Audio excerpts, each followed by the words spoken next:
നിങ്ങളുടെ favourite shows ഇനി ഒരിക്കലും മിസ്സാവില്ല. ഇപ്പോൾ C5 കാണും നിങ്ങളുടെ ഫേവറേറ്റ് ഷോ തികച്ചും സൗജന്യമായി. അമ്മേ, അമ്മ ഉറങ്ങിക്കാണോന്ന് ഞാൻ സംശയിച്ചു. ഇല്ല മോനെ, ഉറക്കം വരുന്നില്ല. സന്തോഷം വന്നാലും സങ്കടം വന്നാലും ചിലർക്ക് ഉറങ്ങാനേ പറ്റില്ല. അമ്മയ്ക്കിപ്പോ സന്തോഷം ആയതുകൊണ്ടായിരിക്കും ഉറങ്ങാൻ പറ്റാത്തത്. മോനെ, എനിക്കിപ്പോ സന്തോഷമാണെങ്കിലും ആലോചിക്കുമ്പോ അതിലേറെ സങ്കടം. എന്താ അമ്മേ?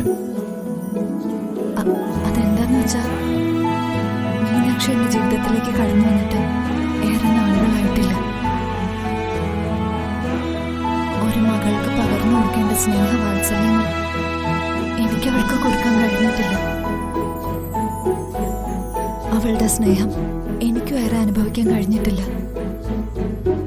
സ്നേഹിച്ചു തീരും മുൻപേ അവൾക്ക് മറ്റൊരവകാശി വരുമ്പോ സ്വാഭാവികമായും എനിക്ക് സങ്കടം ഉണ്ടാവില്ലേ മോനെ? അമ്മ പറയുന്നത് ഒരർത്ഥത്തിൽ ശരിയാ. പിന്നെ മക്കളുടെ സന്തോഷല്ലേ ഏതൊരമ്മയുടെ സന്തോഷം. അത് വെച്ച് നോക്കുമ്പോ ഈ അമ്മ ഭാഗ്യവതിയ മോനെ. എന്റെ 2 മക്കൾക്കും സന്തോഷം നിറഞ്ഞ ജീവിതമാണല്ലോ. എന്റെ പ്രാർത്ഥനയൊക്കെ ദൈവം കേൾക്കുന്നു. അവള് കല്യാണം കഴിച്ച് വൈശാഖിനോടെ പോട്ടെ. അമ്മയ്ക്ക് ഒരു മകനില്ലേ എപ്പോഴും കൂടെ? അതെ, അതാണ് അമ്മയ്ക്ക് ദൈവം തന്ന ഏറ്റവും വലിയ ഭാഗ്യം. എന്റെ കാർത്തിക്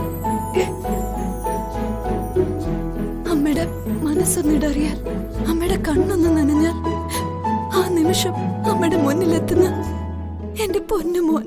അത് ശരി. അപ്പോഴേക്കും കരഞ്ഞോ?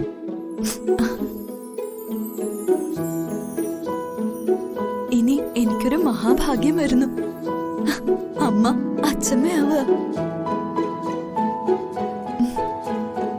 അത് കുഞ്ഞു മോനാണോ മോളാണോ ആരായാലും ഇനി ഞാൻ ലാളിച്ച് വളർത്താൻ പോകുന്ന അതിനെയാ.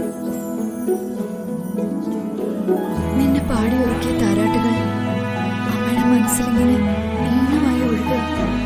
എന്നെ പോലെ പുണ്യം ചെയ്ത് വേറൊരു സ്ത്രീ ഈ ഭൂമിയിൽ ഇല്ലെന്ന് തന്നെ എനിക്കിപ്പോ തോന്നാം. അമ്മേ, വേറൊരു കാര്യം പറയാനാ ഞാനിപ്പോ അമ്മയെ തിരക്കി വന്നത്. എന്താ മോനെ? അമ്മ നാളെ രാവിലെ ഒരുങ്ങിയിരിക്കണം. ഏറ്റവും നല്ല സാരി ഉടുത്ത് ഒരു സുന്ദരി അമ്മയായി എന്റെ കൂടെ ഒരിടം വരെ വരണം. എവിടേക്കാ മോനെ? കല്യാണത്തിന് നമുക്ക് ആദ്യം ക്ഷണിക്കേണ്ടത് ഒരു VIP. ആ VIP ക്ഷണിക്കാൻ നമുക്ക് ഒരുമിച്ച് പോണം. ആരാടാ മോനെ VIP? വല്ല IG മറ്റോ ആണോ? അതൊക്കെ നേരി കാണുമ്പോ അറിഞ്ഞാ മതി. എന്തായാലും അമ്മ പോവാൻ തയ്യാറായിക്കോ. ഞാൻ രാവിലെ വരാം.